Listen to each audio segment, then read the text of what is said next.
Ce programme vous est présenté en partenariat avec Storia Voce, la première web radio dédiée à l'histoire.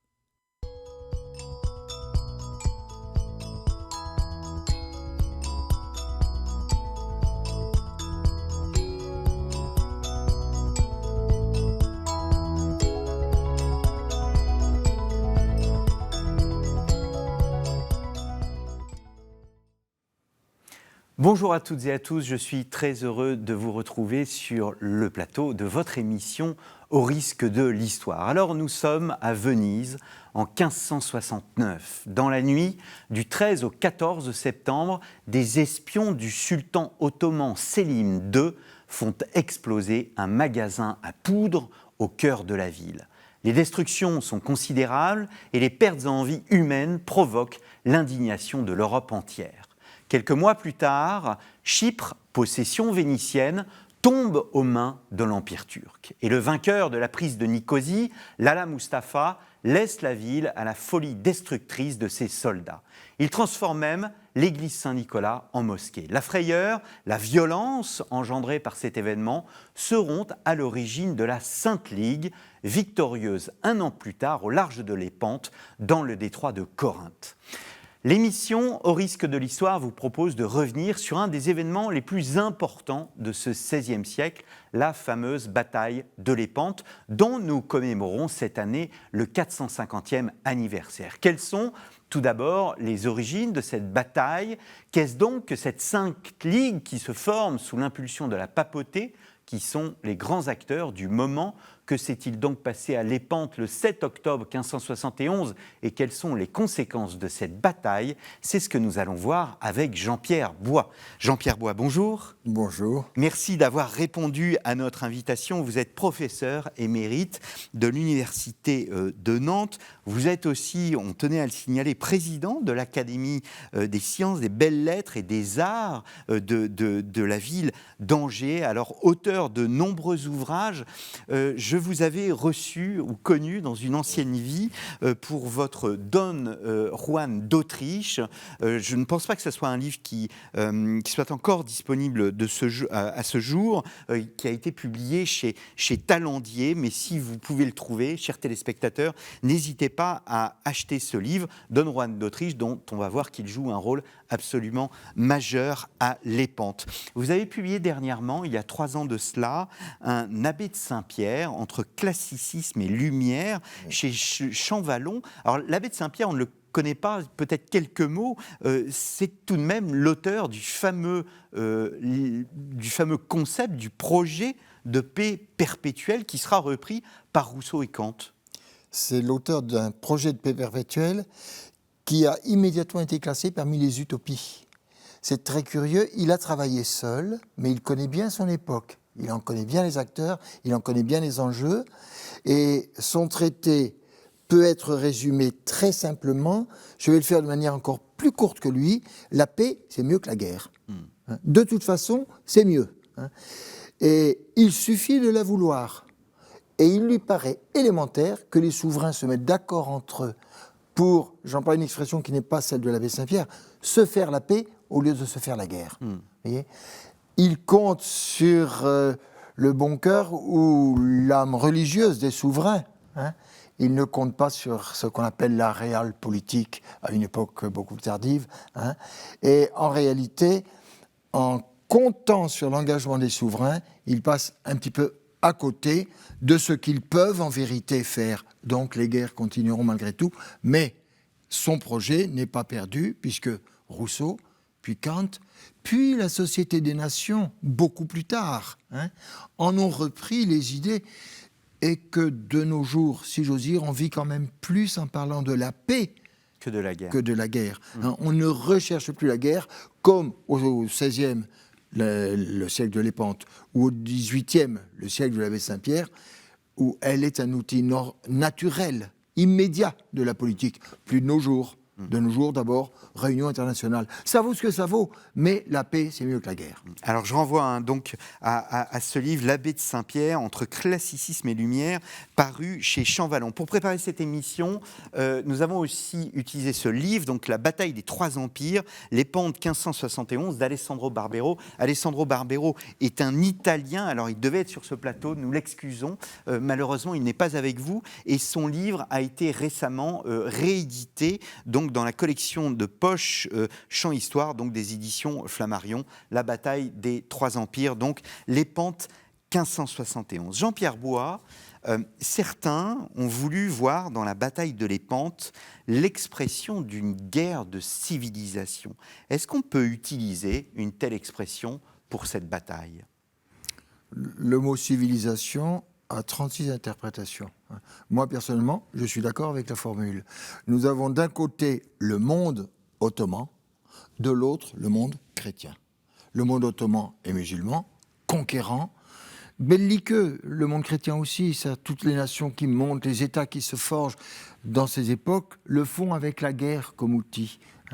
Mais ce sont bien deux civilisations et en arrière-plan de religions qui s'affrontent le jour de Lépante. En même temps qu'un conquérant, Sélim, héritier de Soliman le Magnifique, en même temps que l'autre, le second empire des trois empires, l'empire espagnol, qui est en train de prendre la place que tenait jadis le Saint-Empire dans les relations internationales. Le Saint-Empire de Charles Quint, allez, comprenez l'Espagne. L'Espagne en a été dissociée avec l'héritage de Charles Quint.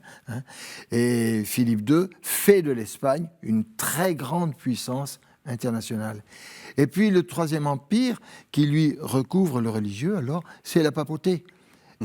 On est après le Concile de Trente. C'est fini, il est terminé. On est après aussi l'époque d'une collection de papes dont la lignée était assez... douteuse. On va dire douteuse, je reprends votre mot. Il suffit, c'est pas la peine d'en dire plus. Or, Pie V, c'est un homme très austère, un dominicain très pieux, et lui, il est vraiment habité par le souci de la défense de la chrétienté, c'est-à-dire de l'Église catholique. Alors, nous allons revenir, bien évidemment, sur les différents belligérants.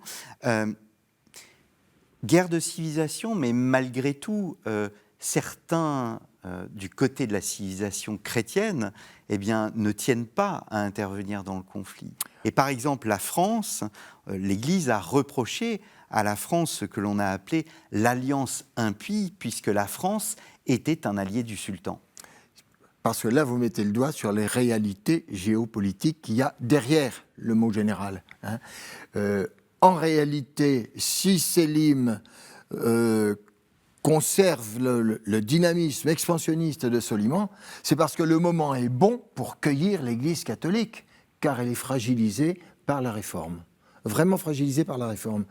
Et d'une part, plus en 1570 par la Réforme que par le problème politique qui opposait la France à Charles Quint, avec François Ier, puis à cette époque, Charles Quint n'étant plus là, avec Maximilien. Le problème n'est plus tout à fait le même problème politique. Sur le plan politique, François Ier avait noué une alliance tout à fait stupéfiante avec Soliman pour prendre le Saint-Empire des deux côtés. L'attaquer des deux côtés, c'est le meilleur moyen d'arriver à le vaincre. C'est extrêmement banal, c'est de l'art militaire de base. Et le principe de continuer à attaquer, donc de pousser Sélim à attaquer encore, qui a été conservé par Henri II, mais qui n'est pas recueilli par Catherine de Médicis. Elle n'interviendra pas dans le conflit. Héritière de François Ier, elle se tient un petit peu en marge. Il n'est plus tout à fait le même. Il s'agit à ce moment-là de profiter des divisions de l'Église catholique qui est devenue extrêmement fragile, beaucoup plus qu'à l'époque de François Ier. Le luthéranisme a affaibli l'Empire. C'est tout, c'est l'Empire qui est devenu à moitié luthérien. Tandis qu'avec l'expansion du calvinisme, eh bien, toute l'Espagne du Nord, les Pays-Bas, est extrêmement fragilisé aussi. Et Philippe II est plus intéressé par la défense de la religion catholique dans ces Pays-Bas que par la défense d'autres intérêts qui l'opposeraient directement à Soliman. En réalité, toutes les nations, les États plutôt que les nations de l'époque, ont des intérêts qui ne sont pas les mêmes. Ils se rencontrent à l'épante ou ils ne se rencontrent pas. Soliman, c'est la conquête politique, l'Empire. L'Espagne, c'est la naissance d'une très grande puissance. Depuis Christophe Colomb, elle n'a pas cessé de s'affirmer. Se développer. Pour la papauté, c'est l'Église catholique directement menacée.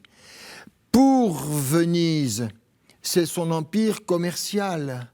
Et Venise, elle n'aime pas faire la guerre, elle aime que les autres fassent la guerre pour elle. Et les autres, ils n'aiment pas beaucoup Venise, parce que Venise, ce sont des commerçants. Et les commerçants, ça n'a pas changé, ils cherchent d'abord leur profit, mais pas le profit des autres. Donc Venise, elle n'est pas aimée, on peut le dire comme ça. Mais elle a de l'argent, elle a des hommes, après tout, elle peut quand même proposer des forces. Venise est enchantée que la papauté prenne le drapeau de la Sainte Ligue et que l'Espagne, finalement, envoie Don Jean d'Autriche. Quant aux autres États, la France, elle a ses propres problèmes avec les protestants.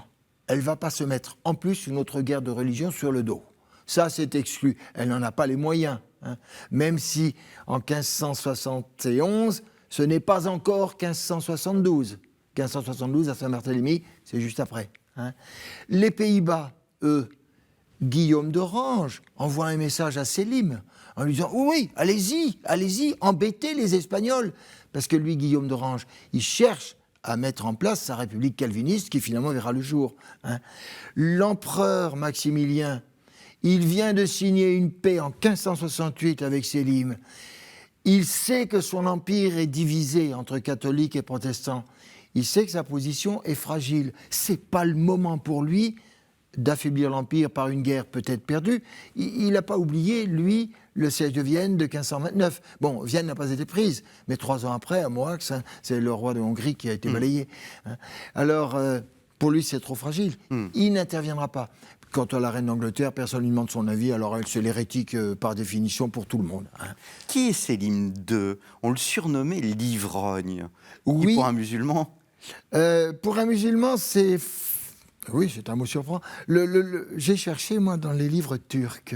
Et dans les livres turcs, le surnom qui lui est donné, ce n'est pas l'ivrogne, c'est Sar. S-A-R, c'est un mot turc. Ce qui veut dire, si l'on cherche à traduire, c'est difficile de traduire exactement une langue. Sar, ça veut dire le clair.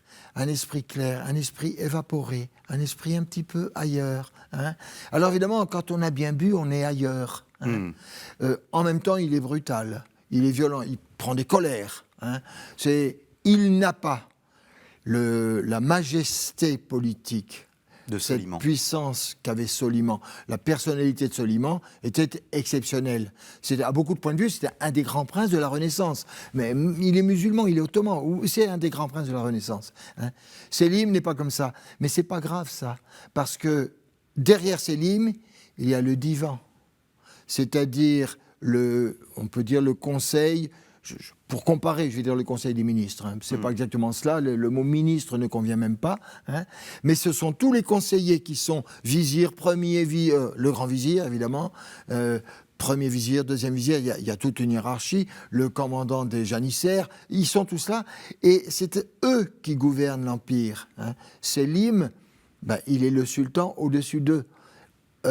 Tant que l'institution du divan est solide, l'Empire ottoman est solide. Alors que le sultan soit un ivrogne, ce qui est réputé vrai, qu'il soit instable, ce qui est également plus ou moins réputé vrai, c'est pas grave. On a bien eu un roi fou, nous, déjà, avec Charles VI. On s'en est sortis, quand même. Cette puissance ottomane, c'est une puissance, vous le disiez tout à l'heure, qui est une puissance conquérante, qui veut dominer à la fois les terres et la mer ? Oui. Les terres plus que la mer au début, et puis la mer plus que les terres dans le courant du XVIe siècle. Le peuple ottoman est un peuple conquérant. Bon. Et victorieux. Mehmed Fatih, c'est le victorieux, s'empare de Constantinople. Ses successeurs ont agrandi, vous avez rappelé les grandes étapes de l'extension prodigieuse territoriale de l'Empire. Rhodes, par exemple, 1522, siège de Vienne, 1529. C'est une extension qu'il fait vers l'Europe continentale, centrale, disons, les Balkans, l'Empire, qui est son ennemi naturel. Et il commence à occuper la mer parce que c'est une manière de créer un front de revers. Alors, il est présent déjà concurrent avec les Espagnols sur sa terre, sur les côtes de l'Afrique du Nord, et il commence à essayer de s'emparer des possessions vénitiennes qui sont dans la mer. Donc, il se tourne vers la mer. Il s'est tourné, vous l'avez dit, vers Rhodes. Ensuite, il a essayé de s'attaquer à Malte, 1565. Mais Jean de la Valette à Malte et les chevaliers de Malte, qui n'étaient pas très nombreux mais qui ont eu le soutien des Espagnols, ont résisté au siège de 1565 victorieusement. Ça, il n'y a pas de problème. Et vous l'avez dit, en 1569, Chypre. Voilà, ils mettent la main sur Chypre. Bon, Rhodes, Chypre, Malte, ils mettent la main sur les îles. Et après les îles, il y a la Méditerranée. Donc, son empire devient maritime. C'est un danger pour Philippe II, parce que Philippe II, il est présent en Méditerranée. Naples, la Sicile, la Sardaigne, tout cela c'est espagnol, jusqu'à Gênes, qui est quasiment une sorte d'annexe de l'Espagne. La République est souveraine, mais c'est donc un lieu où la confrontation avec l'Espagnol est inscrite dans l'histoire, telle ou telle époque. Et vous l'avez dit, on ne peut comprendre l'histoire de l'Espagne sans garder en tête cette idée qu'elle fut, on peut dire, championne de la chrétienté, alors qu'au sein de l'Europe progressait le protestantisme et qu'à ses frontières, l'Empire turc menaçait. Oui, on peut le dire. L'identité catholique de l'Espagne a été extrêmement solide au XVIe siècle, dans ce temps de réforme. Immédiatement, l'Espagne a lutté contre tout ce qui pouvait être des réformes.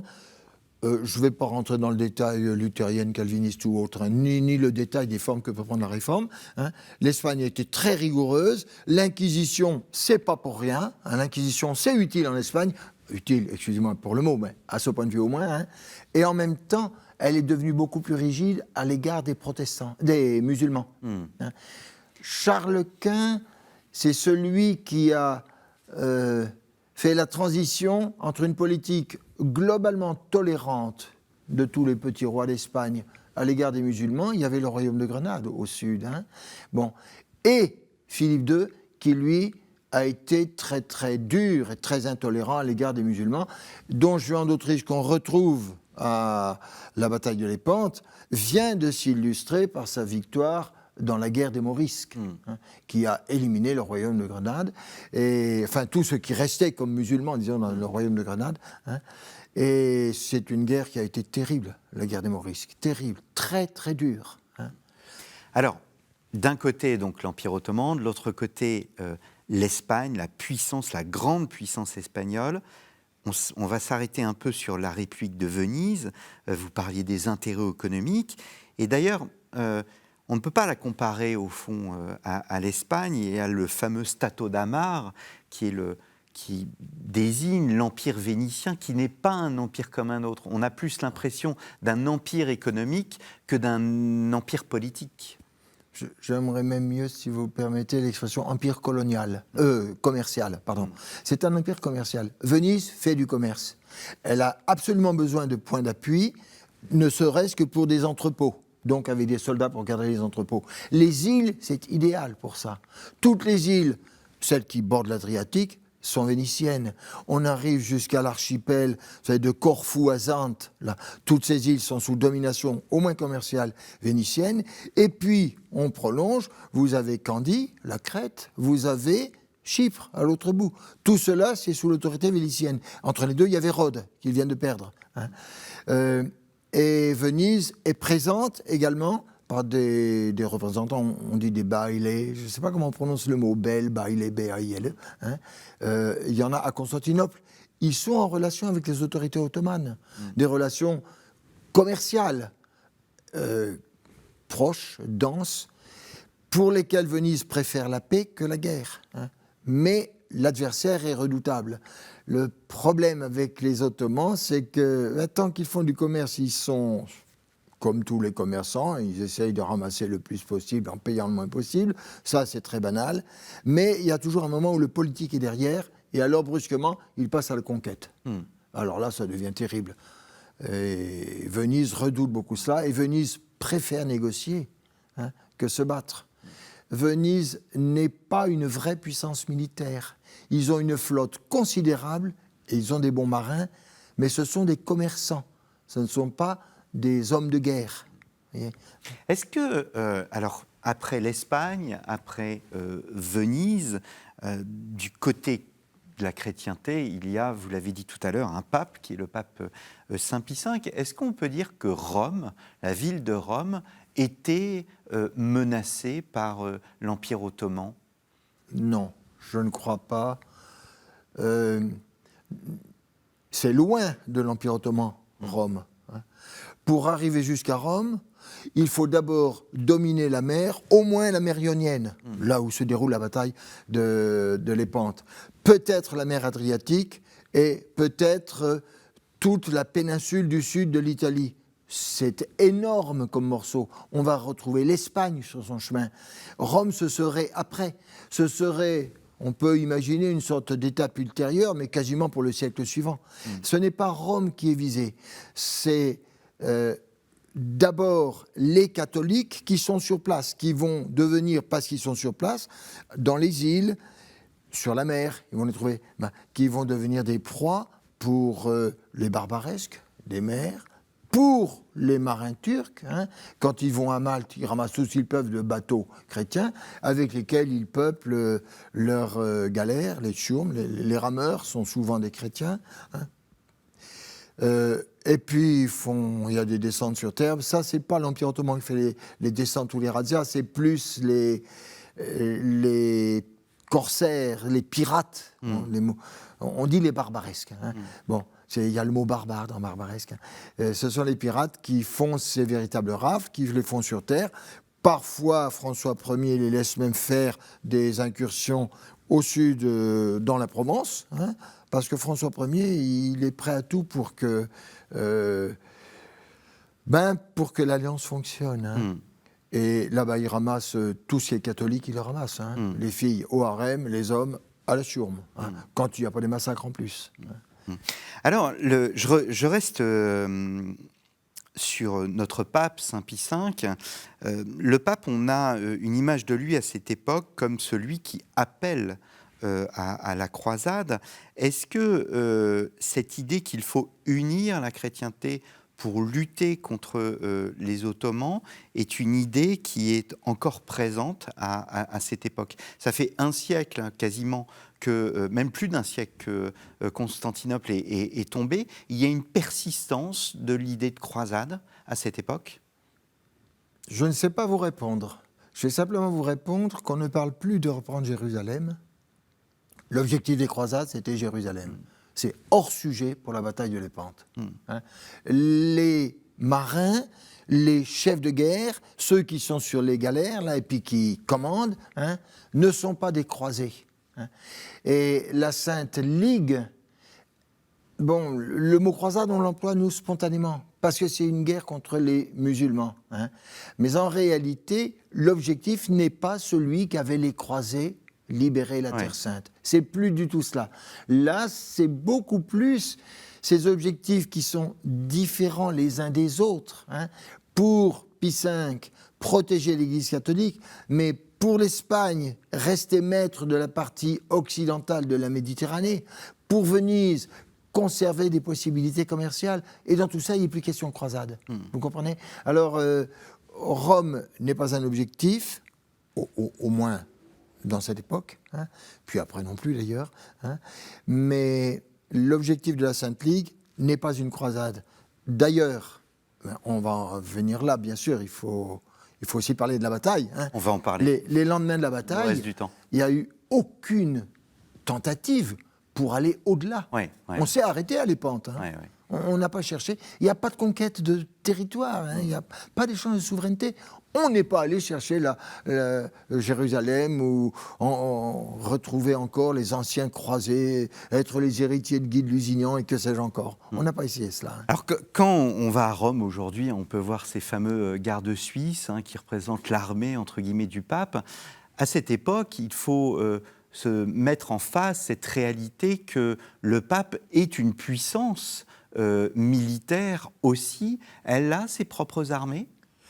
Vous connaissez la réponse pour le pape. Elle est anachronique. Combien de divisions ? Le pape, il a des soldats. Cela est vrai. Hein. Les gardes suisses sont toujours les soldats du pape. Et puis, c'est des hommes de guerre, les gardes suisses. Ce n'est pas uniquement des gars qui ont un joli costume. Hein. Mais le pape n'a pas ce qu'on peut appeler une armée. Il manque d'armée. Il est donc obligé de faire appel aux autres. Il fait appel à la Toscane, qui lui envoie 12 galères, celles que commande Colonna au moment de la bataille de Lépante. Il fait appel à Venise, qui lui envoie plus de 12 galères, et puis surtout ces 6 énormes galéas qui vont être le pilier tactique de la bataille de Lépante. Et puis il fait appel à l'Espagne pour avoir l'infanterie espagnole, évidemment. Éventuellement, les cavaliers, on a fait monter un peu de cavalerie sur les bateaux. Mais c'est les fantassins qui se battent, évidemment. Hein. Lui n'a pas d'armée. Le pape ne peut pas faire de guerre. Il est un peu l'héritier de Jules II. Hein. C'est un pape qui est prêt à y aller. Mais Jules II se battait à cheval. oui, mais voilà, il n'a pas l'équipement, il n'a pas le casque de Jules II, ni l'épée de Jules II. Hein. Non. Donc il a besoin des autres. Donc il passe par le biais de la religion catholique, qui est quand même le ciment de toute cette partie occidentale de la Méditerranée. Alors, on peut dire que c'est le pape qui est en quelque sorte le chef de cette coalition. Le chef, C'est le moteur. c'est oui. plutôt celui qui l'a mise en place. C'est le créateur. C'est lui qui a appelé à former une Sainte Ligue. C'est lui qui lui a donné son drapeau remis à Colonna. Hein. C'est lui qui a négocié avec certains des États pour qu'ils envoient des galères. Il a fait tout le boulot, si j'ose dire, mais il ne commande rien du tout dans la bataille. Le pape, il est à Rome, et il ne bouge pas. Vous voyez. Donc, il s'en remet, en gros, à l'Espagne et à Venise pour avoir une flotte, l'Espagne elle-même faisant contribuer tous les territoires qu'elle domine en Italie, et là, il y a une flotte, mais cette flotte, oui, le pape est derrière, il remet un morceau de la vraie croix à Don Juan d'Autriche. Don Juan, quand il va prendre son commandement, il part... comme on fait toujours à l'époque, il longe les côtes de Barcelone jusqu'à Gênes, de Gênes jusqu'à Messine. Donc il passe au large des villes, au large de Rome, au large de Naples. Et à Rome, il est reçu par le pape qui lui remet un morceau de la Sainte Croix que Don Juan va porter sur lui jusqu'à la fin de sa vie. Et pour le montrer à ses soldats, et au moment où la bataille va avoir lieu, le matin, il fait le tour de tous les bateaux pour parler aux soldats et il leur montre. Et voilà, vous vous battez pour la croix.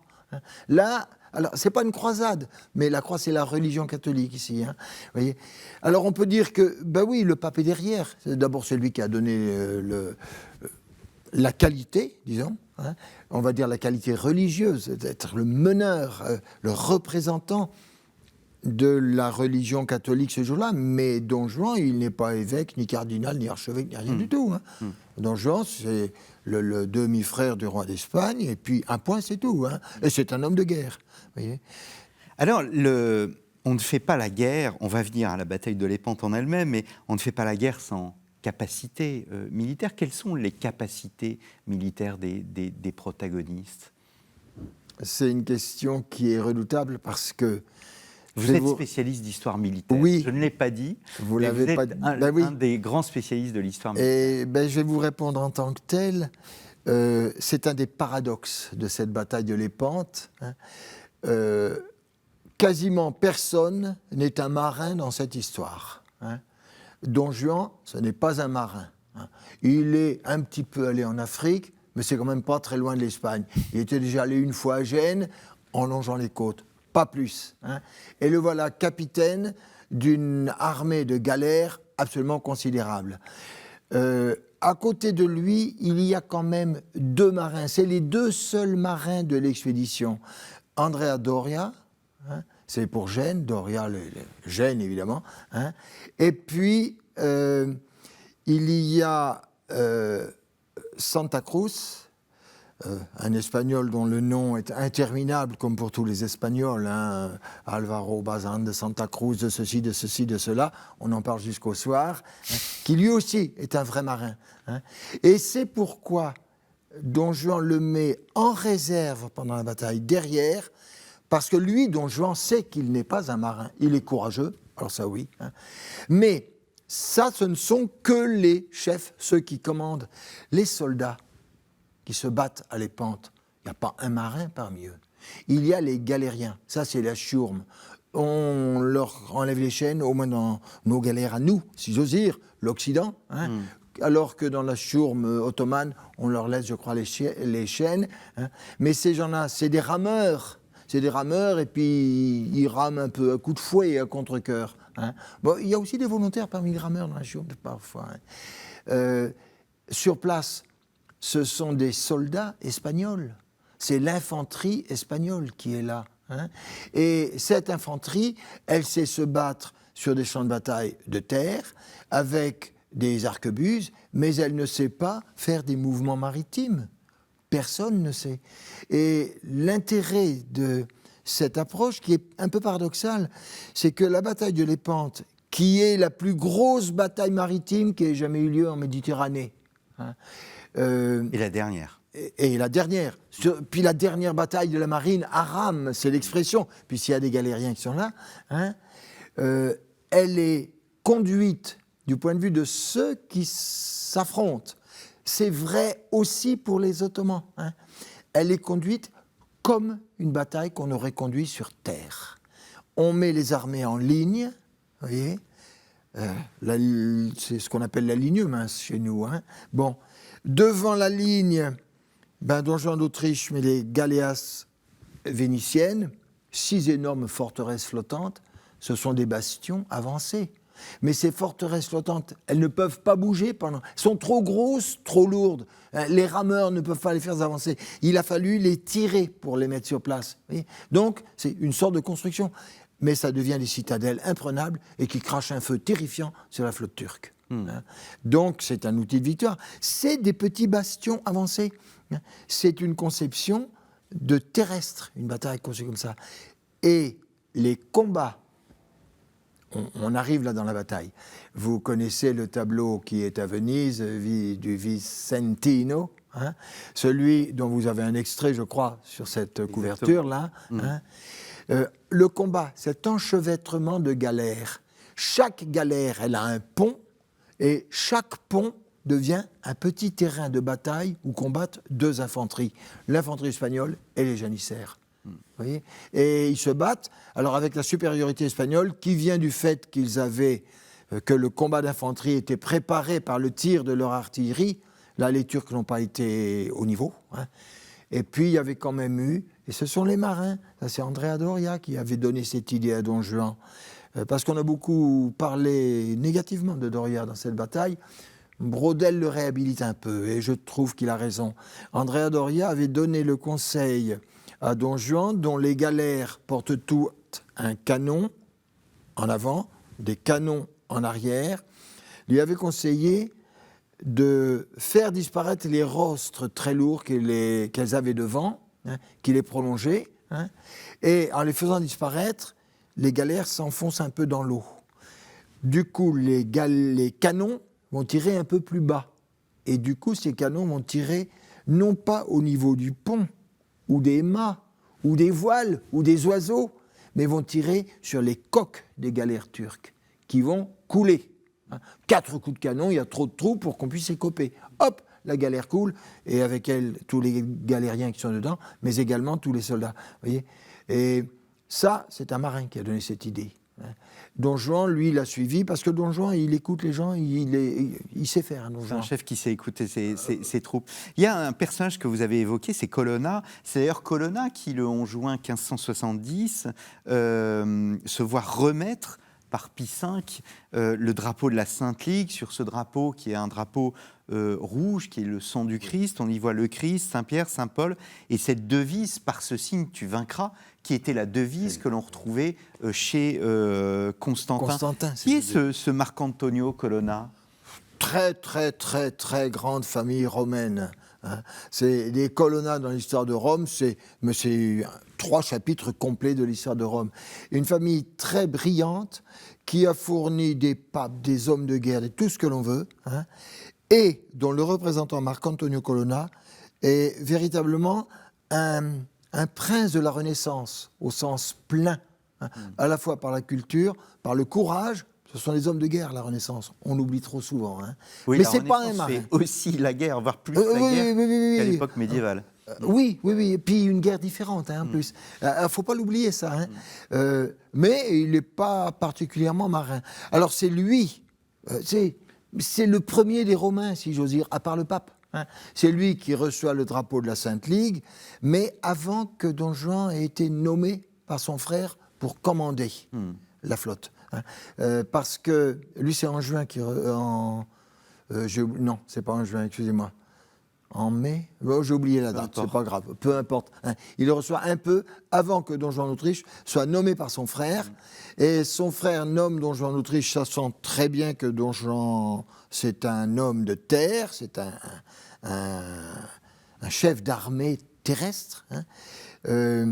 Mais il fait consensus. Il ne peut pas avoir d'ambition gênante.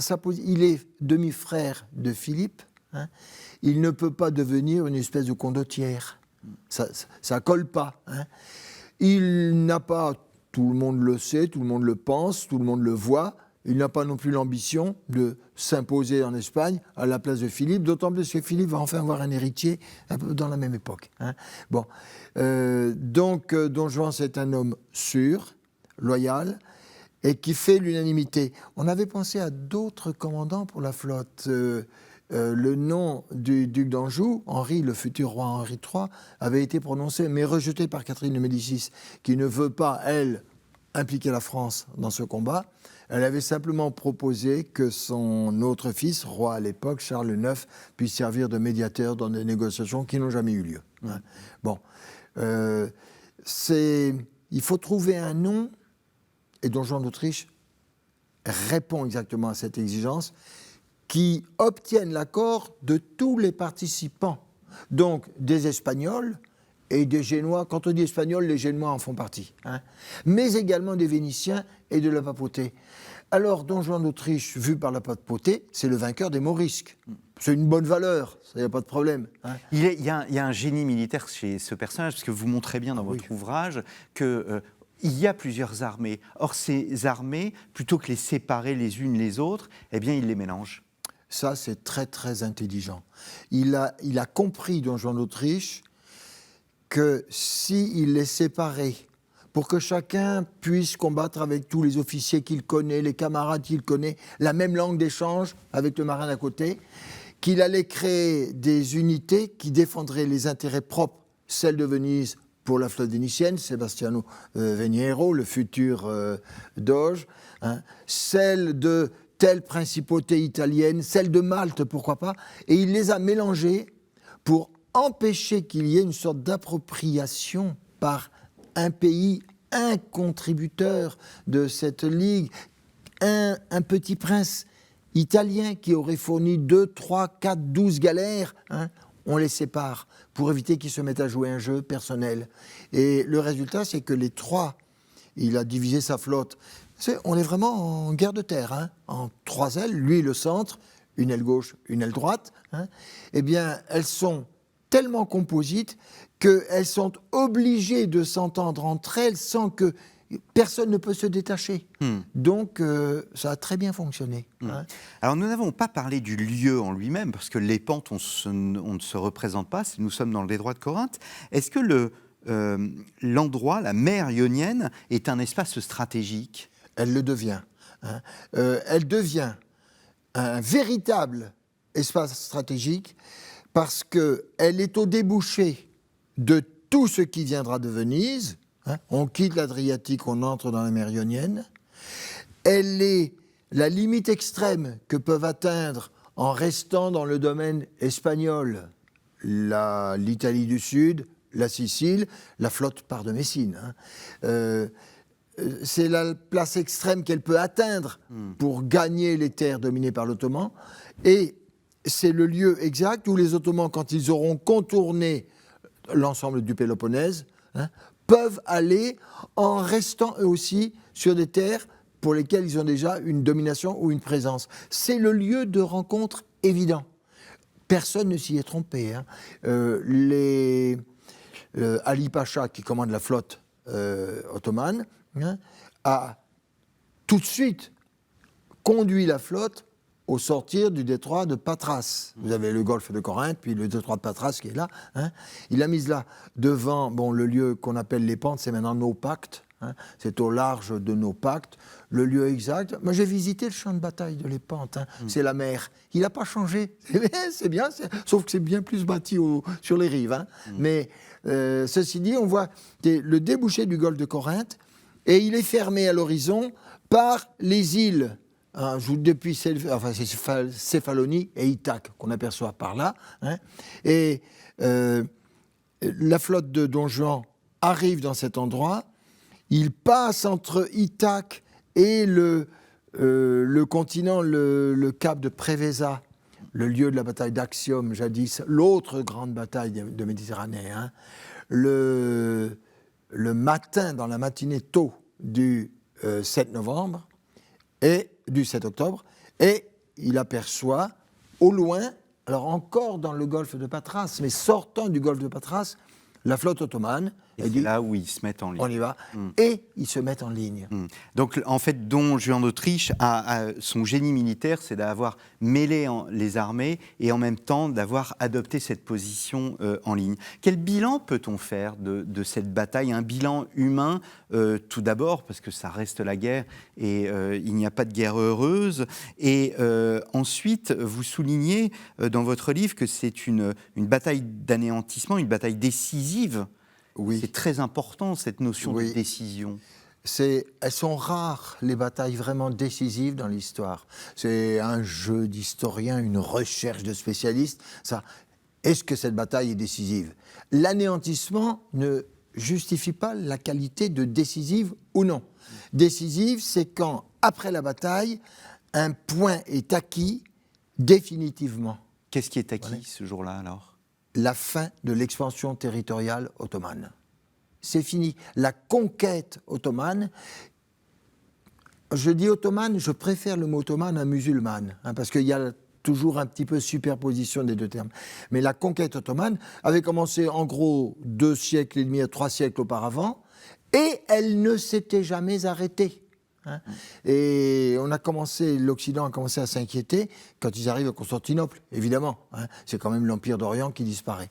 Alors, elle continuait, et là, c'est terminé, c'en est fini de la conquête ottomane. Hein. Ils ne reviendront plus jamais. Il y aura encore le siège de Vienne en 1683, c'est un échec, un point, c'est tout. Hein.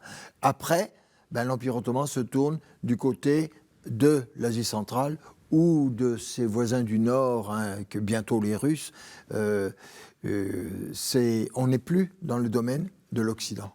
Alors justement, en Occident, il y a un retentissement incroyable de cette victoire. Pie V, si vous me permettez l'expression, est aux anges. C'est le moins qu'on puisse dire. Hein. Il est aux anges. Il aurait même, dit-on, été plus qu'aux anges, puisqu'on dit, est-ce vrai? Je vous avoue, j'ai du mal à me représenter la scène. Que la bataille a lieu le 7 octobre. Hein. Lui, il est chez lui à Rome. Et en fin de journée, à 4h, 5h, je ne sais plus quelle heure, il s'interrompt et il comprend, il dit, il annonce. Hein. Nous avons gagné. Non, rendons grâce à Dieu, c'est le moment. Hein. Il ne dit pas pourquoi, mais tout le monde, il a été illuminé. Alors, bon, en réalité, c'est 15 jours après qu'il a appris le résultat de la bataille. Hein, et là, il a pu rendre grâce à Dieu. Alors, c'est pourquoi elle est décisive, cette bataille, vue du côté de l'Occident. C'est aussi parce qu'il y a un autre enjeu qui se joue, je l'ai dit moi au début, hein, la place de l'Espagne en Europe. C'est une bataille très importante pour la construction de l'Empire espagnol. Et le choix, un peu tardif, par Philippe II, de la mer comme domaine d'expansion. Avant lui, il y avait eu Christophe Colomb, et puis bon, ils étaient allés en Amérique, c'est quand même déjà bien. Hein. Lui, Philippe II, a déjà essayé d'introduire l'Espagne sur la côte nord de l'Afrique. Ça avait commencé aussi à l'époque de Charles Quint. Hein. Et il défend les Pays-Bas. Il ne cherchera plus jamais à s'étendre à l'intérieur du continent. Par exemple, renégocier avec Maximilien, l'autre branche des Habsbourg. Hein, et il se tourne vers la mer. Et là, il y a quelque chose qu'il n'avait pas compris. C'est que sur mer, il y a aussi des Anglais. Et malheureusement, les Anglais, eux, ce sont de vrais marins. Tous les Anglais sont des vrais marins. Tandis qu'un Espagnol sur 300 est un peu marin. Hein, ça ne suffit pas. Et c'est une vingtaine d'années après les pentes, hein, l'invincible Armada. Est-ce que l'Europe, je me permets de vous couper parce qu'il reste 3-4 minutes, est-ce que l'Europe sort d'une forme de sentiment, elle sort de son complexe d'infériorité? Oui, ça c'est l'expression de Braudel, je crois me rappeler. Hein. Oui, certainement, oui. On avait peur des Ottomans. Vous voyez, je vous ai dit au début, tous ces gens ont des intérêts divergents. Pie V, l'Église catholique. Venise, le commerce. L'Espagne, la lutte contre les barbaresques, la domination de la Méditerranée orientale. La France, la puissance de revers qui pourrait attaquer l'Empire. Ils ont tous en commun d'avoir peur des Ottomans. Et les Ottomans font peur, d'abord parce que ça fait 2 siècles qu'ils sont victorieux. Deuxièmement, parce qu'une victoire chez les Ottomans, c'est toujours un massacre et une barbarie épouvantable. Vous avez cité tout à l'heure Bragadino, le défenseur de Famagusta à Vienne, hein, qui est écorché vif, hein, et dont la peau est envoyée comme trophée de guerre, hein, à Istanbul, à Constantinople. Hein. Bon, ce sont des barbaries insoutenables. Les Ottomans, pardon, hein, vainqueurs, ils massacrent d'abord. Je ne dis pas que nous, les catholiques, on ne fasse pas la même chose. Hein. Dans la guerre de 30 ans, quelques années après, on ne va pas être plus brillant. On sera tout aussi barbare et tout aussi cruel. Hein. C'est la guerre et ses excès. Mais on les redoute terriblement. Hein. Et là, on se dit, ça y est, on peut les avoir. Hein. Et on les a eus, et ils ne s'en relèveront pas. Et ce qui est notoire, c'est qu'ils ne s'en sont pas relevés. Militairement, ils n'ont pas essayé d'aller au-delà. Fini. Et pourtant, la Sainte Ligue, en fait, comme ils ne se relèvent pas, les Ottomans, comme au fond, il n'y a plus vraiment ce danger, cette Sainte Ligue se disperse parce que les intérêts propres reprennent le dessus ? Oui. Les réalités, on n'a plus peur des Ottomans. On les a eus, hein, et ils ne reviendront pas. Alors on n'a plus de raison de défendre ensemble quelque chose, vous comprenez ? Et l'Espagne retourne à ses problèmes dans les Pays-Bas. Hein. La France a ses problèmes de guerre religieuse. Les guerres de religion ont commencé en France depuis déjà une dizaine d'années, mais vous savez qu'elles ne sont pas terminées. Hein.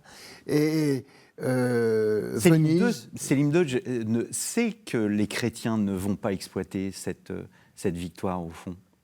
Les Turcs l'ont tout de suite compris, mais eux-mêmes ne l'ont pas exploité non plus. Hein. Ils n'ont pas essayé. Ils se tournent vers la Méditerranée. Alors, ils n'ont pas essayé, ils ont pris Candie, la Crète, le siècle suivant quand même, hein, mais ils n'ont plus essayé de réattaquer. Il y a eu l'épisode de Vienne, 1683, qui tourne à leur confusion. Voilà. Mais c'est tout. Hein. Par rapport à ce qu'il y avait avant, c'est pas grand-chose. Donc une victoire célébrée dans toute l'Europe. Oui. C'est la liesse partout. Oui, c'est la liesse partout. Et en même temps, il faut rappeler que c'est une victoire très meurtrière. Hein. Pour les Turcs, 30 000 morts. En gros, 30 000, beaucoup de morts. Hein. Pour les Espagnols, quand même 8 000, 9 000. Hein. C'est une bataille qui a été sanglante. La mer, disait-on, était rouge. Hein. Et le rouge, ce n'est pas la couleur des poissons. Hein. C'est celle des marins qui sont dedans. Hein. Alors, ça compte aussi... Vous savez, l'horreur de la guerre, ça existe aussi. Hein. Y a un moment où le massacre devient tellement insoutenable que la conscience est choquée. Alors on ne remet pas ça.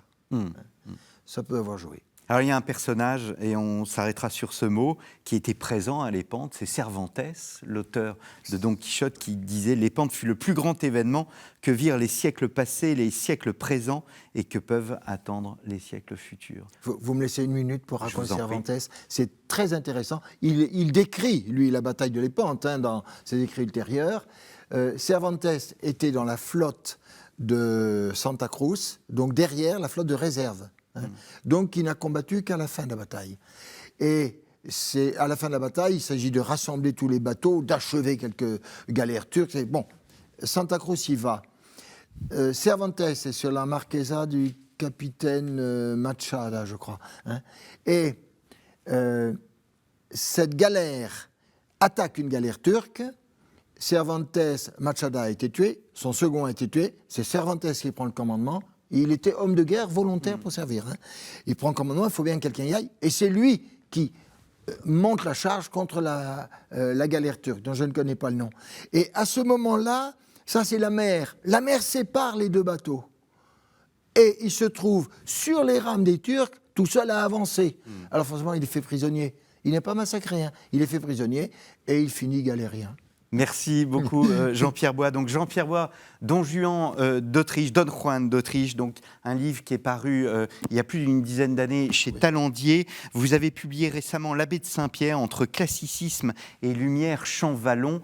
Si Marie-Gwen pouvait montrer la couverture à l'écran. Et pour préparer cette émission, nous devions recevoir aussi Alessandro Barbero, le grand historien italien. Donc la bataille des trois empires. Lépante 1571, il s'agit d'un livre paru dans la collection de poche de Flammarion chez Champ Histoire. Il me reste à vous remercier, chers téléspectateurs, pour votre fidélité. N'hésitez pas à revoir nos anciennes émissions sur ktotv.com et à vous rendre sur le site de notre partenaire storiavoce.com. Merci beaucoup pour votre fidélité et je vous donne rendez-vous dans 2 semaines pour un autre numéro de votre émission Au risque de l'histoire.